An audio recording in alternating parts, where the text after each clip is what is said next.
जो है बाढ़ प्रभावित क्षेत्र जो बताए जा रहे हैं, आपका एक और जो विपक्ष का एक दल है आम आदमी पार्टी, वो राहुल गांधी पे भी निशाना साध रहे हैं।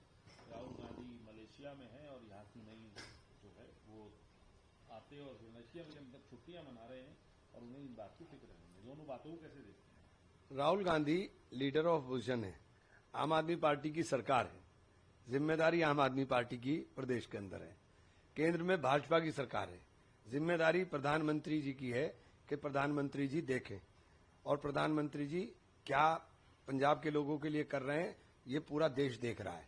पंजाब के साथ जो सौतेला व्यवहार किया गया, और मेरे जिले का मुझे पता है कि मेरे जिले का कोई गांव ऐसा नहीं बचा जहां से लोग राहत सामग्री लेकर के या मदद करने के लिए उन लोगों की अपने स्वेच्छा से ना गए हों। कोई भी गांव नहीं बचा हमारे इलाके का। तो ये बात हम पर खड़ा करना कि हम क्या कर रहे हैं, हम तो राहुल गांधी के सिपाही हैं, जा ही रहे हैं, सब लोग जा रहे हैं लेकर के, तो राहुल गांधी का वॉलंटियरी तो काम कर रहे हैं।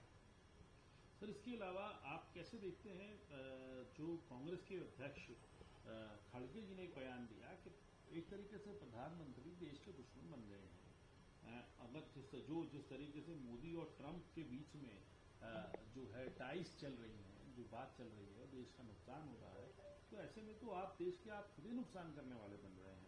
दूसरा, उन्होंने एक ये कहा कि एक किसान उनके पास पहुंचा तो उन्होंने इस बात को कह दिया कि किसान जो है वो चाहे मोदी के पास जाएं, प्रधानमंत्री मोदी के पास जाएं और गृहमंत्री अमित शाह के पास जाएं। तो इस बात को कैसे देखते हैं? नहीं तो मोदी साहब या सरकार जो है, किसान का जो हाल देश के अंदर हो रहा है वो तो पहले से ही पता था, लेकिन अब तो व्यापार भी पूरा का पूरा अमेरिका के साथ जिस तरह के आपके कूटनीतिक रिश्ते आपने पहले पूरी तरह से उनके प्रति समर्पण भाव के साथ आप बैठ गए और उसके बाद उन्होंने आपके साथ क्या व्यवहार किया, तो व्यवहार केवल मोदी जी के साथ नहीं हो रहा, व्यवहार तो देश के साथ हो रहा है, भुगतान तो देश को करना पड़ रहा है। उत्तराधिकार यात्रा निकाली राहुल गांधी ने।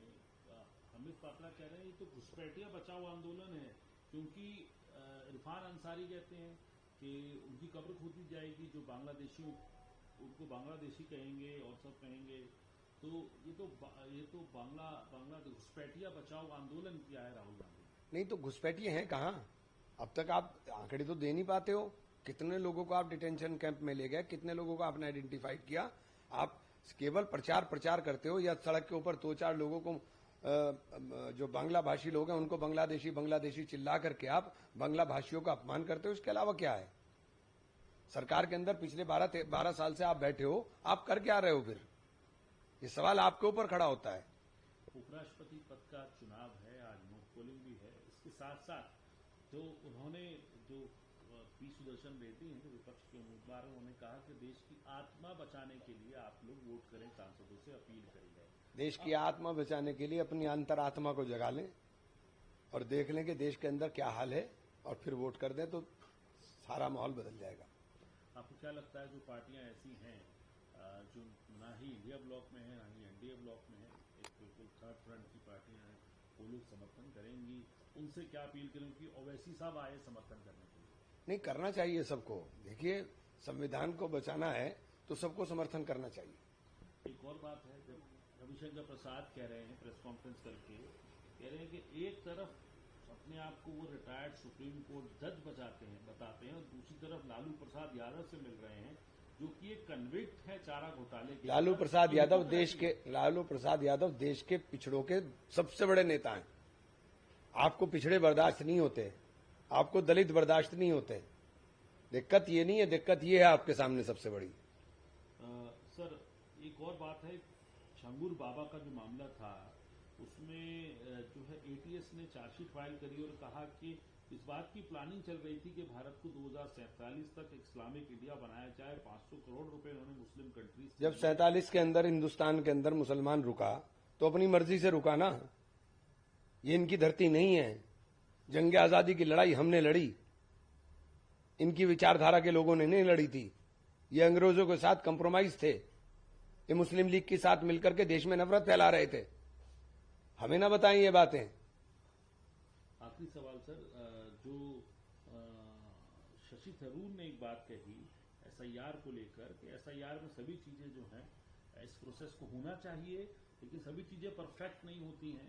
उन चीजों को जो चीजें हैं उनको ठीक करा जा रहा है, किया जाना चाहिए, और अपोजिशन जो बात कह रही है उसको भी सुना जाना चाहिए। चुनाव आयोग को की जिम्मेदारी है कि वो फेयरनेस के साथ दिखाई दे, क्रेडिबिलिटी अपनी ठीक रखे। साथ ही साथ जो एक आजकल जो डिजिटल जमाना है, जैसे ही डिजिटल चीजें आएंगी तो पता चल जाएगा कहाँ कहाँ डुप्लीकेट वोट है, कहाँ कहाँ और किस तरीके से खामियां हैं। तो एक तरफ से एसआईआर को उन्होंने वैलिडेट तो किया, लेकिन साथ ही साथ विपक्ष की बातें भी उन्होंने रखी। देखिए, थरूर साहब के बयान को पूरी तरह से मैंने उस वक्त देखा नहीं, मैंने अभी भी मेरे से पूछ रहे थे, लेकिन अगर उन्होंने जो बात कही है तो वो बात तो पूरे का, लेकिन इलेक्शन कमीशन से जिस तरह से वो बोल रहे हैं, इलेक्शन कमीशन तो पूरी तरीके से बाइस्ड नजर आ रहा है ना। इलेक्शन कमीशन कोई स्वतंत्र तो नजर नहीं आ रहा है। इलेक्शन कमीशन के जो कृत्य हैं, जो काम है, उसके अंदर तो पूरी तरीके से एक आइडियोलॉजी के छाप नजर आ रही है। तो जो बाइस्ड है उससे हम किसी तरह की उम्मीद कैसे कर सकते हैं।